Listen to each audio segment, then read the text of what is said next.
Jika kita biasa menonton balapan rally di tarmac seperti Spanyol dan Jepang, itu ya udah biasa.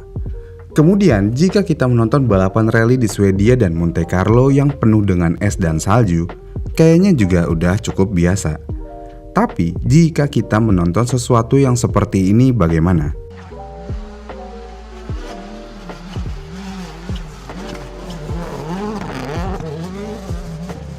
Ini adalah rally safari yang terkenal akan debunya yang luar biasa tebal. Bahkan kalau mobil lagi ngebut, debunya bisa kelempar sampai 5 meter ke udara. Selain debunya, jalanannya juga cukup ekstrim, tidak seperti trek lainnya. Karena bahkan di trek ini ada sampai gundukan yang luar biasa dalam, sehingga mobilnya harus benar-benar pelan. Kalau terlalu ngebut, intercoolernya bisa pecah.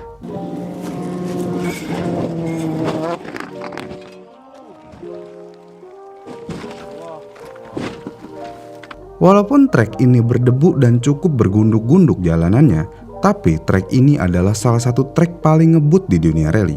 Karena banyak pembalap yang melakukan flat out dan mendapatkan top speed di trek ini. Dan ini adalah salah satu trek yang hampir selalu menyediakan kecelakaan yang luar biasa dalam kejuaraan rally. Di video ini, kita akan membahas tentang rally paling ekstrim yang pernah ada, yaitu rally safari.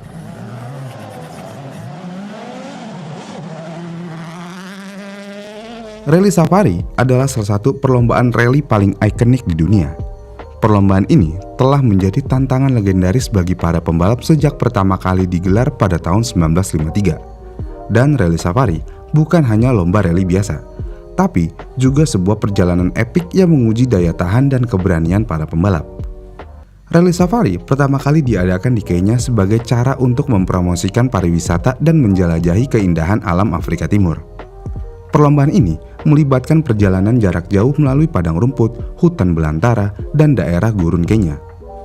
Sejak saat itu, Rally Safari menjadi perlombaan rally yang ditakuti dan ditunggu-tunggu oleh pembalap di seluruh dunia. Dalam beberapa tahun pertama, Rally Safari melibatkan perjalanan sejauh 3.000 km melalui hutan, rawa-rawa, dan sungai yang melintasi wilayah Kenya. Selain itu, para pembalap juga harus menghadapi berbagai tantangan, termasuk lintasan yang sulit dilalui, cuaca yang tidak menentu, dan bahkan pertemuan dengan hewan liar seperti singa dan gajah. Rally Safari juga dikenal dengan jalur yang sangat berat dan tidak terduga, yang mana sebagian besar jalan yang dilalui tidak teraspal, berlumpur, berbatu, dan berdebu. Karena hal ini, para pembalap harus mengandalkan keahlian mengemudi yang luar biasa untuk melewati rintangan-rintangan ini.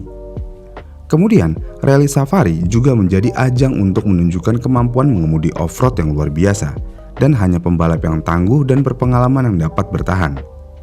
Selama beberapa dekade, Rally Safari telah menarik para pembalap terbaik dunia, termasuk legenda-legenda rally seperti Björn Waldegard, Juha Kankkunen, dan Carlos Sainz. Dan para pembalap ini berjuang untuk mencapai kemenangan dalam perlombaan yang melelahkan dan penuh tantangan ini.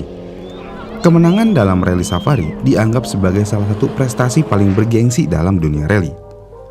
Lalu, pada tahun 2002, sayangnya Rally Safari keluar dari kalender kejuaraan dunia rally WRC karena masalah keamanan dan penurunan minat dari tim dan pembalap. Namun untungnya pada tahun 2020, Rally Safari kembali dalam kalender WRC setelah mengalami renovasi dan perubahan jalur yang memenuhi standar keselamatan modern. Dalam era baru Rally Safari, perlombaan ini masih tetap mempertahankan tantangan sejati yang menguji kemampuan dan ketahanan para pembalap.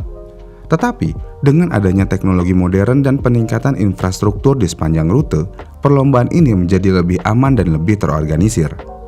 Sampai saat ini, Rally Safari tetap memegang reputasinya sebagai salah satu perlombaan rally paling menantang dan prestisius di dunia. Keindahan alam Kenya, padang rumput yang luas, dan rintangan-rintangan yang tak terduga menjadikan Rally Safari sebagai pengalaman tak terlupakan bagi pembalap dan penggemar rally di seluruh dunia. Dalam beberapa tahun terakhir, Rally Safari telah menarik kembali minat dari pembalap dan tim terkemuka, serta menerima dukungan dari pemerintah Kenya. Ini berarti menunjukkan bahwa perlombaan ini memiliki masa depan yang cerah dan akan terus menjadi bagian penting dalam dunia rally internasional. Dengan sejarahnya yang kaya dan tantangan yang tak terlupakan, Rally Safari tetap menjadi salah satu ikon dalam dunia rally. Keberanian, ketangguhan, dan semangat petualangan yang dikandung oleh perlombaan ini terus menginspirasi para pembalap dan penggemar rally di seluruh dunia. Tapi nih ya, Walaupun di Rally Safari menggunakan mobil yang sama dengan balapan rally lainnya, tapi di Rally Safari ini cukup berbeda dengan trek lainnya. Salah satunya ya faktor cuaca, yang mana kondisi cuaca juga dapat menjadi perbedaan signifikan antara Rally Safari dan perlombaan rally lainnya. Rally Safari seringkali diadakan di musim hujan di Kenya, yang mana ini bisa memperparah kondisi jalur dan menambah kesulitan bagi para pembalap. Pokoknya benar-benar ekstrim banget dah ini rally. Jadi ini kayak Rally Dakar, tapi rally sprint. Kemudian, dalam sejarah Rally Safari ada beberapa kemenangan ikoniknya nih, seperti kemenangan Björn Waldegaard. Björn Waldegaard adalah pembalap asal Swedia yang memenangkan Rally Safari pada tahun 1977 dengan mengendarai mobil Toyota Celica 2000 GT. Kemenangan ini sangat bersejarah karena merupakan gelar pertama bagi Toyota dalam sejarah kejuaraan dunia rally WRC.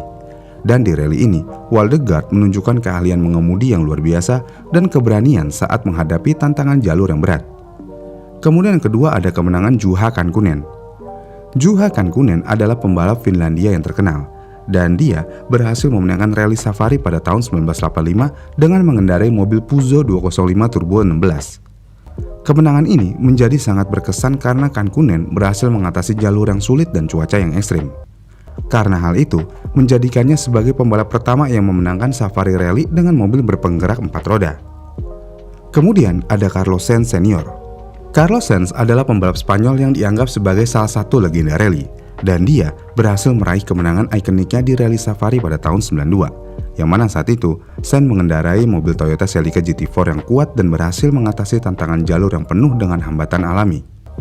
Kemenangan ini membantu Sainz meraih gelar juara dunia kejuaraan rally tahun 92. Kemudian yang terakhir ada Colin McRae. Rally Safari pada tahun 2000 menjadi momen kemenangan yang ikonik bagi Colin McRae, pembalap asal Skotlandia yang legendaris. McRae memenangkan perlombaan dengan mengendarai mobil Ford Focus WRC. Kemenangan ini sangat berarti karena Rally Safari merupakan salah satu perlombaan terakhir yang dimasukkan dalam kalender WRC sebelum dihapus pada tahun 2002. Dan McRae memenangkan perlombaan dengan gaya mengemudi yang agresif dan penuh aksi yang menjadi ciri khasnya.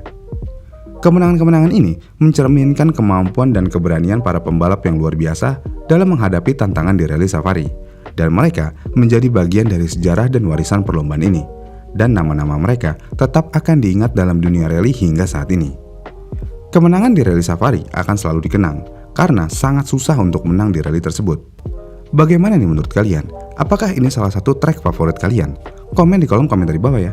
Jika kalian suka dengan video ini, kalian bisa like dan subscribe channel ini.